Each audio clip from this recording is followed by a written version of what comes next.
Namaste. I am Xavier Vijay Tripathi. I am working as an assistant professor in Department of Humanities, Social Science and Journalism under the Faculty of Education and Methodology. आज जो topic मैं discuss करने जा रहा हूँ वो एक new topic है और उस टॉपिक का नाम है सेकेंड एंग्लो मैसूर वॉर। एक बार मैं लिख देता हूँ इसे।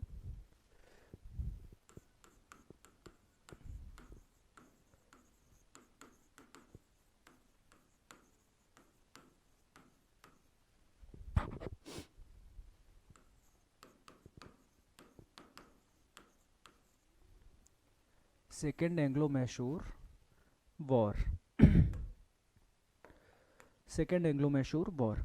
और ये जो वॉर हुई थी ये हुई थी 1780 से लेकर 1784 तक। अब जो एंग्लो मैसूर वॉर है यानी कि अंग्रेजों और हैदर अली द्वारा स्थापित नए ये राज्य के बीच जो ये युद्ध की श्रृंखला थी ये टोटल 4 थी। पहले युद्ध का नतीजा मैं आपको बता चुका हूँ कि पहले युद्ध में क्या हुआ था, किस तरह से हैदर अली ने अंग्रेजों को एक अपमानजनक संधि करने के लिए बाध्य किया था और उस संधि का नाम था मद्रास की संधि। एक बार हम मैप बनाएंगे और मैप में फिर से एक बार देखेंगे कि क्या अंग्रेजों की स्थिति है मैप में और क्या मैसूर की स्थिति है, और उसके बाद आगे हम फिर से शुरू करेंगे बैकग्राउंड के साथ ताकि चीज़ें एक बार बेहतर तरीके से क्लियर हो पाए।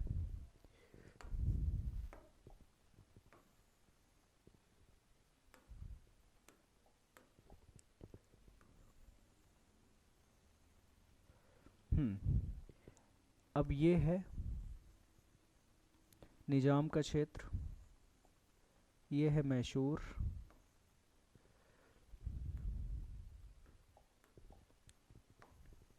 ये है उत्तरी सरकार यानी नॉर्थन सरकार का पार्ट, ये यहाँ पर पौंडीचेरी और मद्रास,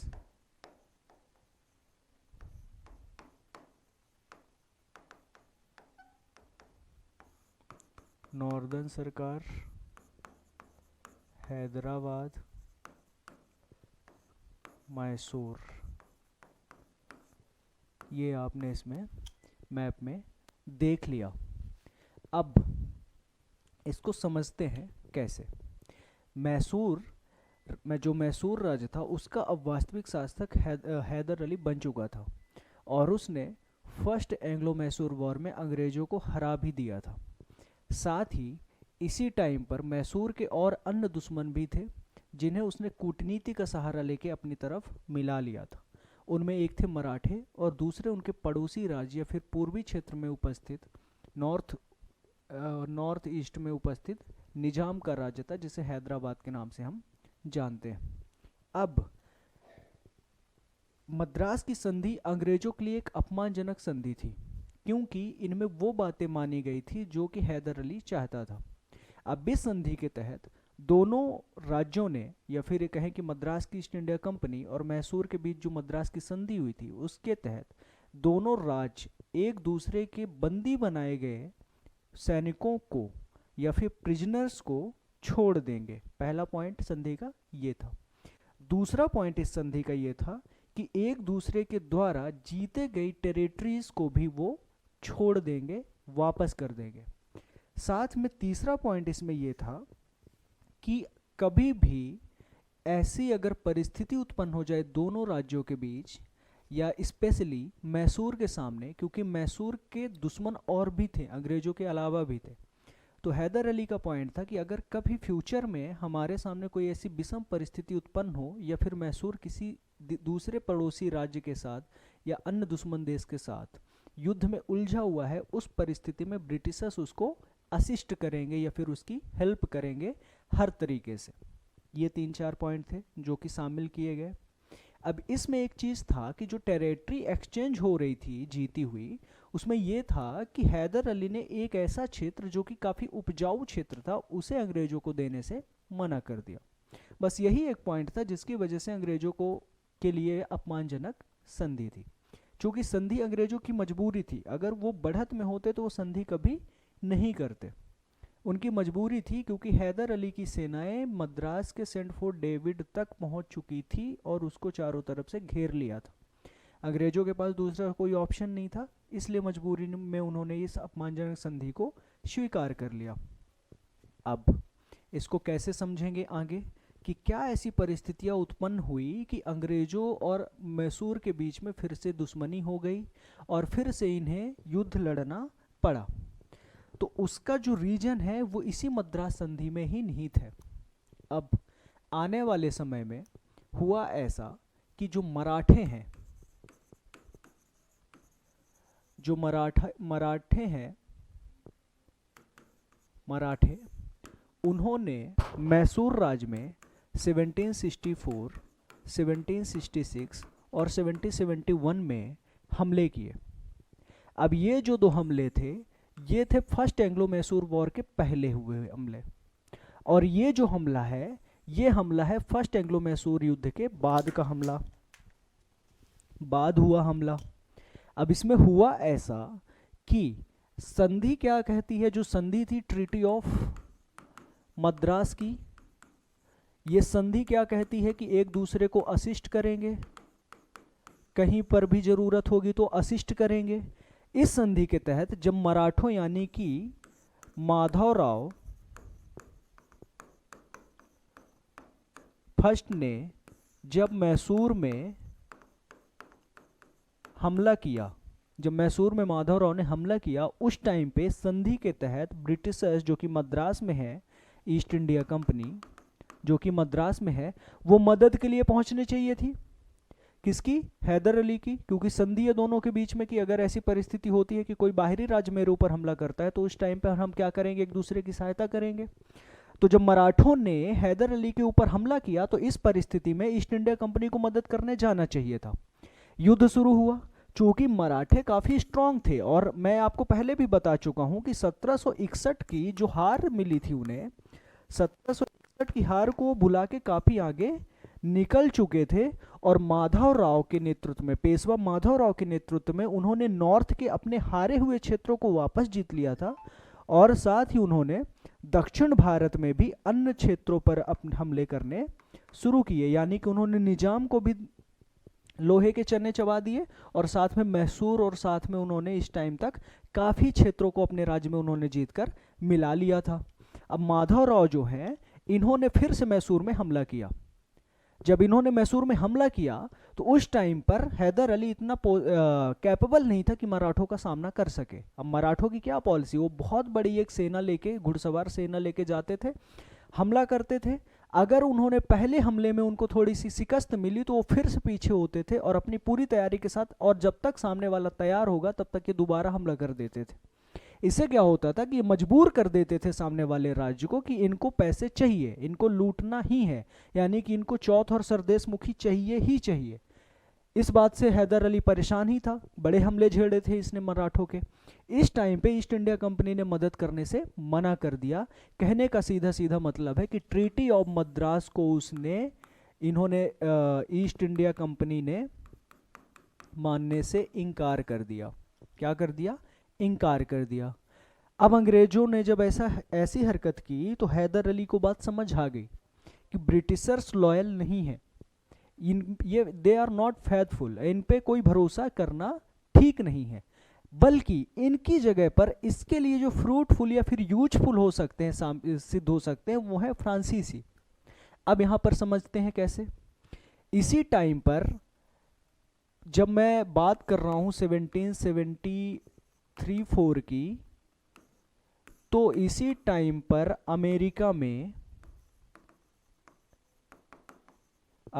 भी वॉर लड़ रहा है। किससे? ईस्ट इंडिया कंपनी से। किससे? East India company. East India company कह ले या फिर ब्रिटिश कह ले, ब्रिटिशर्स से।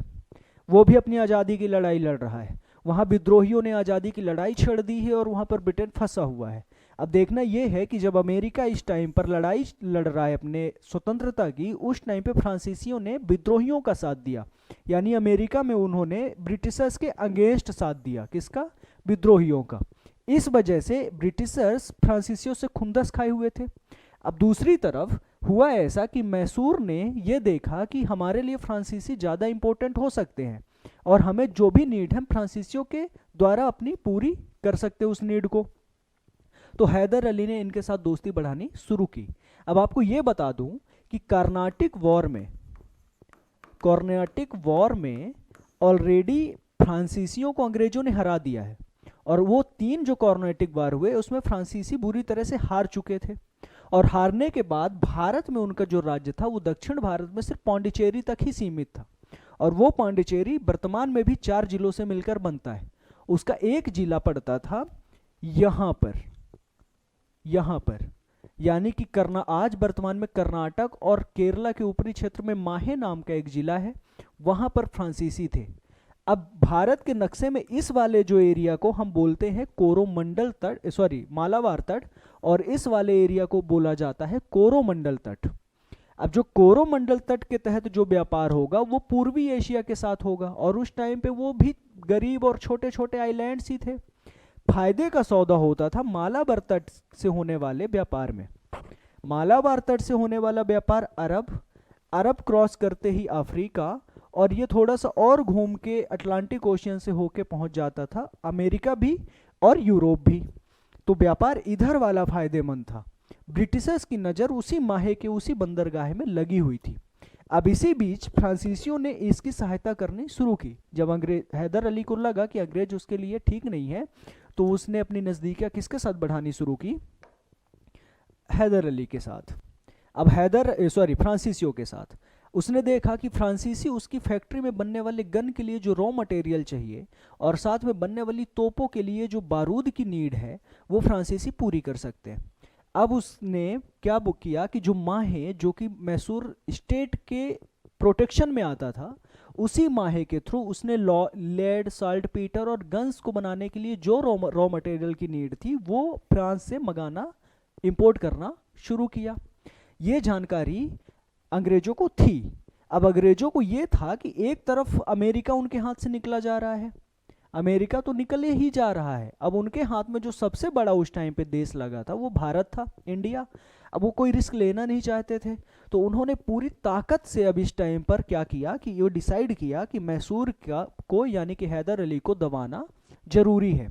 इसके लिए क्या करेंगे? युद्ध करना पड़ेगा, और युद्ध के लिए कोई बहाना चाहिए। तो वो बहाना उनको मिलता, तब तक इनकी लड़ाई एक दूसरे मोर्चे पर छिड़ गई, और वो मोर्चा है मराठों के साथ। अब यहाँ पर अंग्रेजों के सामने समस्या, एक तरफ अमेरिका में लड़ाई चल रही है, दूसरी तरफ मैसूर उन्हें चैलेंज कर ही रहा है, लगातार अपने आप को अपडेट कर रहा है, और तीसरी तरफ मराठों से उन्होंने ना चाहते हुए भी युद्ध मोल ले लिया। समझिए कैसे, एक बार देखते हैं स्लाइड चेंज करके कैसे।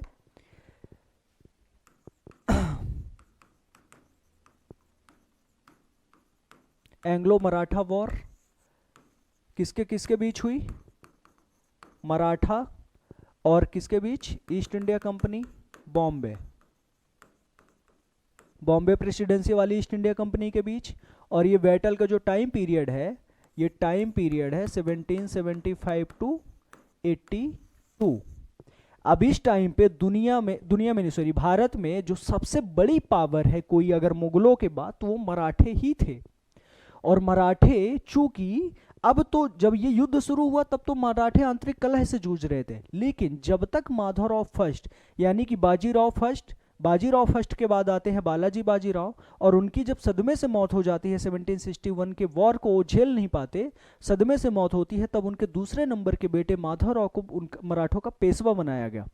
माधवराव फर्स्ट के टाइम तक मराठे फिर से अपनी उसी अस्मिता यानी उस समृद्धि को हासिल कर लेते हैं जो उन्होंने अभी अभी खोया था, और उनके 10-11 साल के उस टाइम पीरियड में मराठे एक बार फिर से उठ खड़े हुए और भारत की सर्वोच्च शक्ति के रूप में वो सामने आ गए।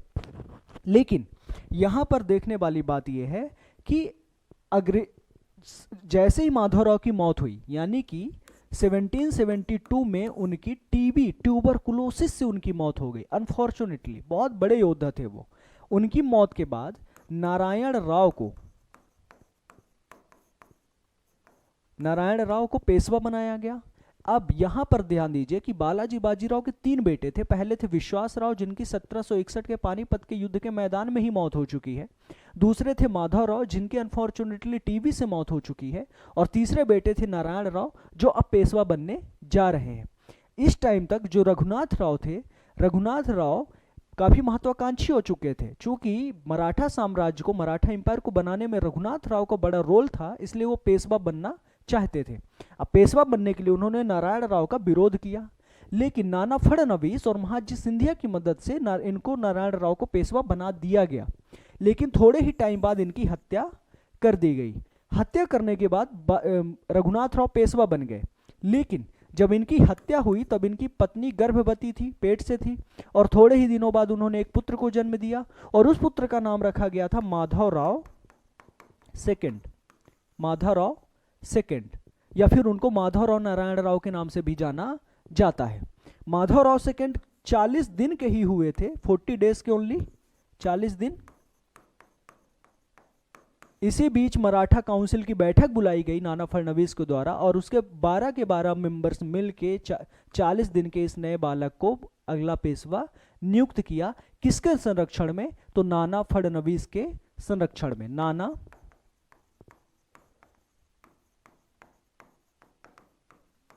फडणवीस के संरक्षण में। यह बात रघुनाथ राव को जमी नहीं। रघुनाथ राव ने मराठों के राज्य को छोड़ के और वहां से निकला और वो पहुंचा अंग्रेजों की शरण में, और उसने उस 1775 में ट्रीटी ऑफ सूरत की संधि की। और कहते हैं कि रघुनाथ राव ने पेशवा बनने के लिए मराठों की अस्मिता को बेच दिया इस संधि के तहत, और यहाँ से उनके बीच में एक युद्ध शुरू हुआ जिसे हम फर्स्ट एंग्लो मराठा वॉर के नाम से जानते हैं। मराठों की ये आंतरिक कला ही आगे चलकर मराठों के पतन का कारण बनती है, और भारत में एक नई शक्ति उभर के सामने आती है जिसे हम ईस्ट इंडिया कंपनी या फिर ब्रिटिशर्स के नाम से जानते हैं, जिन्होंने आगे आने वाले टाइम पर लगभग 200 सालों तक भारत को गुलाम बनाकर रखा। अब आगे देखते हैं कि अंग्रेज चूंकि पहले ही वो हैदर अली से निपटना चाहते थे, लेकिन उन्हें एक अनचाहा युद्ध उनके हाथ लग गया जिसे है मराठा वार के नाम से, एंग्लो मराठा वॉर के नाम से जानते थे। इस टाइम तक अंग्रेजों को ये पता था कि भारत की सबसे बड़ी शक्ति है मराठे, और वो मराठों से कोई टेंशन मोल लेना नहीं चाहते थे, लेकिन युद्ध परिस्थिति ने युद्ध में उन्हें ढकेल दिया। बंगाल का गवर्नर जनरल वॉरेन हेस्टिंग्स ने इस संधि को मानने से इनकार कर दिया, यानी ट्रीटी ऑफ सूरत को, और उसने कर्नल पैटन को भेजा कि जाओ आप भाई नई संधि करके आओ। उसने 1776 में एक नई पुरंदर की संधि की, जिसके तहत उन्होंने एक दूसरे से समझौता कर लिया और जो भी शर्तें थी मराठों की उसको मान ली गई। साथ में तब भी ऐसी परिस्थितियां उत्पन्न हुई कि युद्ध नहीं रुका और युद्ध शुरू हो गया।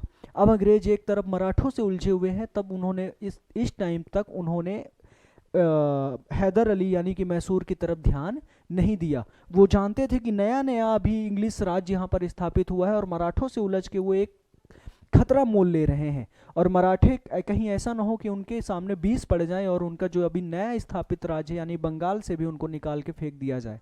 किसी तरह फूक फूक के चल रहे थे, लेकिन सालबाई की संधि से युद्ध समाप्त होता उसके पहले ही एक और युद्ध शुरू हो गया जिसे हम सेकेंड एंग्लो मैसूर युद्ध के नाम से जानते हैं। अब इस सेकेंड एंग्लो मैसूर युद्ध में क्या हुआ वो हम एक बार पीछे आके देखते हैं।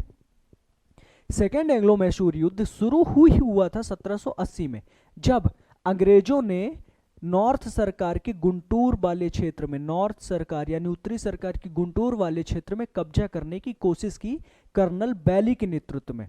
अब इस टाइम तक हैदर अली ने मराठों के साथ एक संधि कर ली। 1771 के युद्ध को भुलाते हुए उसने संधि कर ली। आपको यह भी बता दूं कि जैसे ही माधवराव की मृत्यु हुई, यानी कि मराठा पेशवा माधवराव की जैसे ही मौत हुई, उस टाइम तक उसने अपने बचे हुए जो खोए हुए क्षेत्र थे वहां हमला किया और मराठों को भी उसने कई युद्धों में हराया, निजाम को भी हराया और मैसूर के खोए हुए क्षेत्रों को एक बार वापस जीत के उसने मैसूर राज्य का क्षेत्रफल बढ़ा दिया था। आने वाले टाइम पर उसने क्या किया कि मराठों से उसने संधि कर ली, मराठों से संधि की, और साथ में उसने निजाम के साथ भी एक शांतिपूर्ण संधि कर ली। उसने हमला कब किया अंग्रेजों के ऊपर? जब कर्नल बैली के नेतृत्व में नॉर्थ सरकार में ब्रिटिश सैनिक गए वहां पर नियंत्रण करने के लिए। अब मजबूरी थी, युद्ध हुआ और युद्ध में कर्नल बैली के नेतृत्व वाली ईस्ट इंडिया कंपनी को हैदर अली की सेना ने पूरी तरीके से हरा दिया। लेकिन इसी बीच सर आयरकूट जो कि वॉन्डीवॉस की लड़ाई में फ्रांसीसियों को बुरी तरह से पहले ही 1760 में हरा चुके हैं, उनकी एंट्री हुई और सर आयरकूट ने कूटनीति का सहारा लेते हुए पहले तो मराठों को, और फिर उसने निजाम के साथ संधि करके युद्ध से अलग कर दिया। मराठों का जो नेतृत्व इस टाइम पर कर रहे थे वो भोसले थे और सिंधिया जी थे, दोनों से संधि करके उनको अलग कर दिया, शांतिपूर्ण संधि करके।